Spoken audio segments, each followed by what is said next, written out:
Hey y'all, what's up? It's your girl Darlisha. Y'all know I have a hard time trying to figure out where to focus my eyes on this doggone computer because I'm doing this on a computer. So anyway, I'm about to update y'all on everything that has been going on. It has been a while since I have been on here. This is my LA journey, vlog, real, uncut, uncensored. I'm telling y'all the real of everything that has been happening. So I'm just gonna get right into it because I'm actually really tired. But it's February 3rd, so I'm gonna just let y'all know about some things that have been taking place. I have really been challenging myself to get out and meet people because I'm a homebody and sometimes I'm a little, I'm full of anxiety when it comes to stepping out of my shell and meeting people. And so I don't let that stop me. I'm going to get out and do what I need to do and push myself. And so these neighbors, oh my gosh. And so I've been doing just that. I actually went to an open mic and there have been opportunities that have been coming my way when I do step out there. And I have to actually sit down and make sure that I'm capitalizing on those things versus like letting opportunities come or letting connections come and then like not like reaching out. So I'm making an effort to actually reach out when, those connections come. I am going, so I was actually invited to open for a show. There's a guy he's a rapper. And he invited me to rap. I mean, no, oh my gosh. He invited me to sing and open for his concert. And I was actually received really well. And so I'm really thankful that I was invited out to do that. And so I just see like the more and more I step out there, the more and more things happen. And I'm proud of myself for pushing myself to get out and do more things. The lighting on this thing is just like not working. But so yeah, and my nose is stuffy because I was washing a car today in 45 degree weather at my job. So anyway, so I'm proud of myself for those things. And so next, I would have to say January, I feel like a lot of things came to a head in January.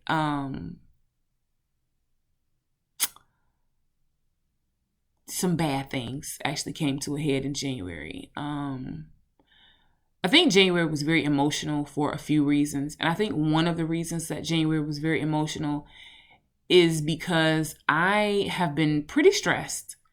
And at the beginning of January, I definitely said I was not going to do any like stress eating. If I feel myself getting ready to stress eat, I'm not doing it.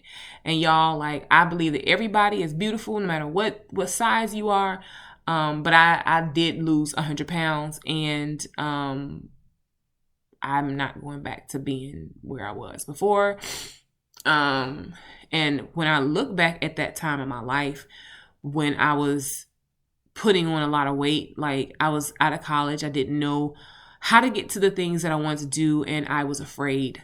I think I was afraid of failure or afraid of the future or something like that. I don't know, but I know that I was afraid. And I would go to the store and I would eat. I would go and get like Reese's and different foods and especially sweets, candy. And I would just eat. And I put on a lot of weight. And so I lost that weight. And so I'm like, I'm not going back to the way things were. Okay. But it kind of just made me think, now it resonates with me that I was stressed out during that time. I was afraid. And so I don't want to let stress make me develop unhealthy coping mechanisms such as emotional eating and things like that. I don't want that. And so instead of doing those things, I'm replacing it with healthier habits like working out, going running, especially running when I work out. I do stuff like light candles in my apartment when I feel like I want to relax. Light candles. I have some of those fairy lights and things like that. And just try to create an environment for me to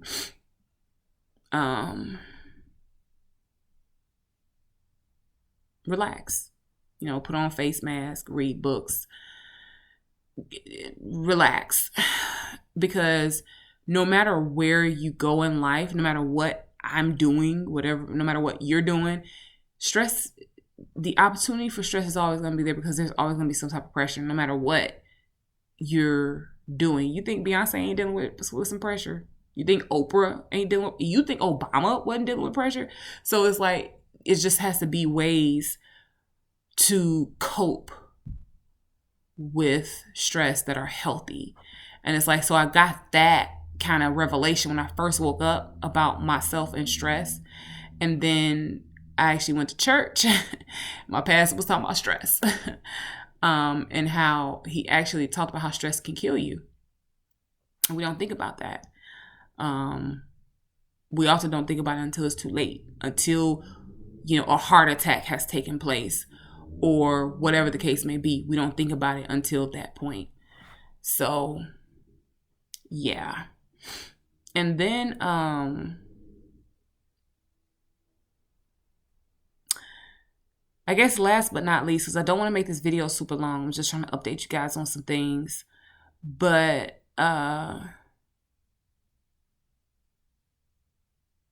so, okay, this is what it is.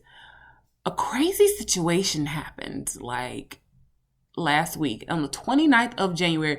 And y'all, for those of you all, y'all see my mic back there. But no, so for those of you all that have been following this journey for a while, you know that last year when I told y'all about me moving into my apartment, I told y'all that I went to Runyon Canyon and I said everything that I was thankful for. And I felt so amazing. And then like 2 days later, I ain't had nowhere to live. And everything felt like it was falling apart. But in essence, it really just came together. And so, literally last Wednesday night, I had a situation. I'm not going to say what it was because it's not that I don't want to share with you all that have been watching my journey, but I just don't want to share because there are ease of information. Anybody, like people that I know in real life, could actually get a hold of this information. It ain't their business. And it's not something I would want them to know unless I tell them. And so I'm not going to put that out there right now. So a crazy situation happened last week. I really don't even want to think much about it. But I will say that it was one of the most embarrassing and horrific situations that I have ever dealt with in my life. Like, I'm so serious. Oh my gosh, like I just can't. And so, for one, I think that situation taught me a lot.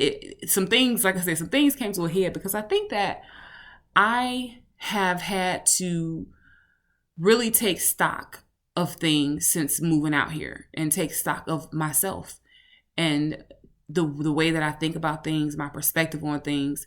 And I think I've also mentioned in this video how I've had to learn how to be okay with asking for help. And I've gotten better. I definitely have gotten better. It's like you don't have any other choice than to be okay with asking for help when you're, somewhere where you're new and you don't know a whole lot of people, or you're in a situation where you don't know a lot of people and you have to be vulnerable. You have to be vulnerable enough to meet new people and make new friends and show who you are. And so I feel like my thought process with relationships have been exposed, and my reasoning for why I don't like asking for help. But I do think that part of the situation that happened I feel like a lot of it would not have happened if I had have asked for help before it got to where it got to. Because y'all, I have met people who are okay with helping me, who have said, if you need anything, let me know. You need any type of help, let me know. And I think for several reasons that I have evaluated, I wouldn't ask. And it's like the situation happened.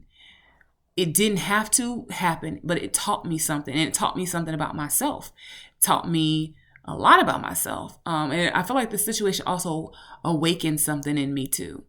Because now I don't have patience to tolerate anything less than what I want in any way, in any area of my life.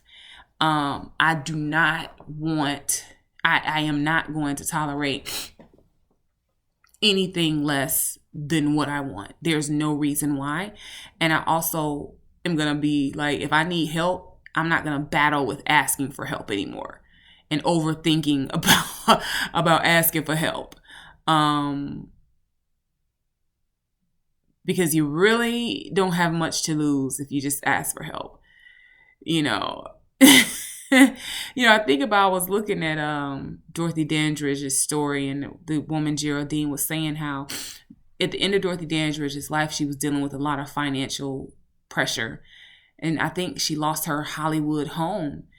And her friend said, I could have helped her like that, but she didn't let me know. She didn't ask for help. And so sometimes, like, help is right there.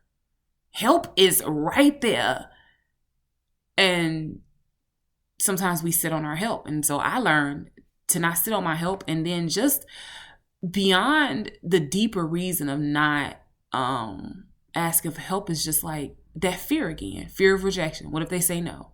Like, that's the heart of the matter, is what if they say no? It's not about being a burden. It's about what if they say no, or, not wanting to seem helpless or whatever, weak. Baby, bye. Watch, listen. From here on out. If I need help, I remember when I was a little girl, we was watching a movie called Rosewood. This woman was lying about some stuff. But anyway, she was in the South, and she ran out of her house. Help, baby. Let me need some more help. Help me. I will be asking for help in a hot second when I need help. No more, I'm going to carry it on my own, making everything super heavy for me when I can't handle it. Okay? Like, I'm just being honest. There are some things where it's like, I was overloaded and help was there. That's the thing. Or just like not wanting to ask for help because it's like being vulnerable and not trusting. I'm not doing that no more. As a matter of fact, someone showed me something. It's amazing, different people that you'll cross paths with that'll show you different things about yourself. And I'm trying to make this, I'm going to give myself 4 more minutes on this video. 4 more. But I remember I met this girl at work, and she kind of just told me, like, you don't open up. You don't seem like someone that opens up. And, I want to be your friend. But I feel like you just don't trust me because you don't open up. And I feel like you want to be safe. But in order to have meaningful relationships, you have to open up. I'm just paraphrasing what she said. And she said, I want to be your friend. And she said some other things. And it kind of hit me in the heart. It hit a gangster in my heart. It hit a gangster in my heart. And what she said has stuck with me. And I'm reading a book now about vulnerability, and friendships are about the highs in life, but they're also about the lows. And you need friends that see you, but if you're not willing to be vulnerable, nobody's going to see you. And so I'm learning to be more vulnerable, and And I think that the situation that happened where help has always been there and I didn't want to like take the help. It's like, yeah, I've learned to think the highest of other people and think the highest of other people's intentions. Yeah. And that just goes into asking for help. So last but not least, y'all, I think we'll end this on a good note. So your girl just wrote her last rent check for the lease that I had for the year. I had a 12-month lease, and I just wrote and paid the last month in that lease today. I can't believe it. I can't believe it because there was fear, honestly, in signing the lease and getting this place. But I just wrote the last check, and I don't know what's next, because I'm not in a rush to move from where I am. But my eyes and ears are open, you know? So yeah, it's pretty cool. It's pretty cool to sit back and think, I just finished my lease here, and I'll be going on a month-to-month lease. I'll be going on a month-to-month lease while my ears are still open and whatnot.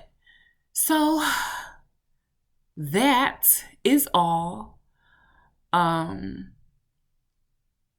I will catch y'all in the next video, and I'm actually gonna share more music with y'all. And listen, don't say that I always say it and don't do it, because I did put up a music video of me singing. I've been doing a lot of writing, and I want to share some of the writing that I've done. I actually wrote some stuff to some popular songs, and I'm gonna put those on YouTube. So until next time, we are chasing dreams and slaying giants.